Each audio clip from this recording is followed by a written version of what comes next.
छूट जाते हैं। गेस कौन सी है वो जगह? Examination hall. जी हाँ, तैयारी वैयारी महीनों की सब धरी की धरी रह जाती है जैसे ही एक बार एग्जामिनेशन हॉल में एंटर करते हैं। कुछ समझ नहीं आता, ऐसा लगता है दिमाग में जो पड़ा था सब भूल गए हैं, पसीने छूटने लगते हैं, हाथ कांपने लगते हैं। सबसे पहले जान लेते हैं पवन जी, ऐसे सबके साथ तो नहीं होता है ना, लेकिन जिन लोगों के साथ होता है क्यों होता है और कौन होते हैं वो लोग? 3 प्लैनेट्स, चंद्रमा, मंगल और मुख्य ग्रह। अगर किसी व्यक्ति का चंद्रमा, मंगल और मुख्य ग्रह ठीक ठाक पोजीशन में भी है, बहुत मजबूत नहीं भी है, ठीक ठाक पोजीशन में भी है, तो ऐसे लोगों को एग्जामिनेशन हॉल के अंदर, या ऐसे बच्चों को एग्जामिनेशन हॉल के अंदर, या ऐसे लोगों को जो इंटरव्यूज वगैरह देने जाते हैं वहां पर, यानी जिस मकाम पर भी टेस्ट हो रहा होता है आपका जी, वहां पर इन्हें कोई डर नहीं लगता, ये कुछ नहीं भूलते और इन्हें सब कुछ याद रहता है, और जिस कंडीशन में याद रहता है लगभग वैसा लिख भी आते हैं। ये भी अपने आप में एक बहुत बड़ी बात है। लोग पढ़ते बहुत कुछ है, लेकिन जिस वक्त लिखने का मौका आता है उस वक्त 25% तो भूल ही जाते हैं ज्यादातर हम में से। लेकिन ठीक ठाक मंगल, चंद्र और मुख्य ग्रह की युति ये देती है।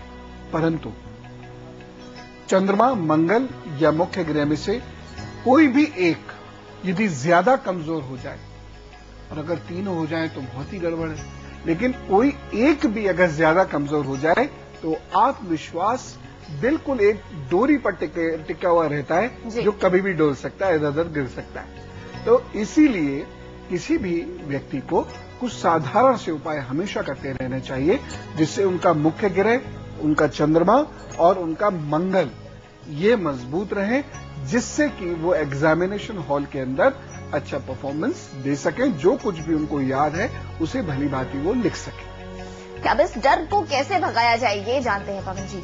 मेहनत में इनकी कोई कमी नहीं होती, दिन रात एक करते हैं, लेकिन वहां जाकर जहां परफॉर्म करना है ना कर पाए तो इससे बड़ा दुर्भाग्य कुछ नहीं हो सकता है। जी, इनकी कैसे मदद कर सकते? सबसे पहला उपाय है संतरा। देखने में अरे संतरा है, खाने में बड़ा अच्छा लगता है, इसका नर्वसनेस से क्या मतलब है? संतरे का तो नर्वसनेस को दूर करने से मतलब है ही है, संतरे के छिलके के उससे ज्यादा है। हाँ, संतरे का छिलका उतारिए और उसको ऐसे दबाइए, आंख में नहीं, ऐसे दबाइए, तो जो वेपर्स उड़ते हैं उसको इनहेल कीजिए, आपको अद्भुत चैतन्यता का अनुभव होगा। एक्चुअली नर्वसनेस क्या है? चैतन्यता की कमी है। जब ब्रेन कम एक्टिव होने लगता है तो आप नर्वस होने लगते हैं। ब्रेन को एक्टिवेट करने के लिए 2 तरीके हैं, या तो सेल्फ मजबूत हो जाए, सेल्फ मजबूत होने के लिए तो साल भर चाहिए जी। तो अब लास्ट मोमेंट पे फिर वो कैसे हो? तो इन छोटी छोटी टिप्स से होता है। तो इस तरीके से उसको दबाइए और उसकी जो खुशबू है उसका आनंद लीजिए। या फिर ऐसा भी कर सकते हैं कि आप संतरे छीलें, संतरा दोस्त को खिलाइए और उसके जो छीलने के वक्त खुशबू निकलती है उसको इनहेल कीजिए। उससे एकदम आपको चैतन्यता का अनुभव होगा और एग्जामिनेशन हॉल के अंदर आपकी नर्वसनेस कम होगी। जी। बहुत सारे बच्चे ऐसे होते हैं जिनके हाथ पैर कांपते हैं, उनके लिए क्या करना चाहिए? 2 कप चाय। अगर चाय बहुत ज्यादा एसिडिटी या गैस नहीं बनाती है, एक्चुअली चाय को लेके बहुत सारी अद्भुत मान्यताएं हैं। कुछ मान्यताएं समझिए एक बिगटिज्म की तरह, अंधविश्वास की तरह है। चाय हमेशा नुकसान करती है, एक कहते हैं चाय हमेशा फायदा ही करती है। तो हमें इस डिबेट में नहीं, और एक कहते हैं चाय रंग काला कर देती है, किसी चक्कर में मत पड़िए। आप आधा कप चाय लीजिए। कैसी बननी है ये भी मैं आपको चाय भी बना के बताता हूं। खूब गरम एकदम पानी लीजिए, छन्नी में चाय की पत्ती रखिए और उसको गरम पानी को कप में डालिए, वो अपने आप चाय बनता हुआ नीचे जाएगा। उसमें 1 चम्मच शहद को अच्छे से आप घोलिए, दिन में 2 बार चुस्कियों से किताब हाथ में लेकर उसको पीजिए।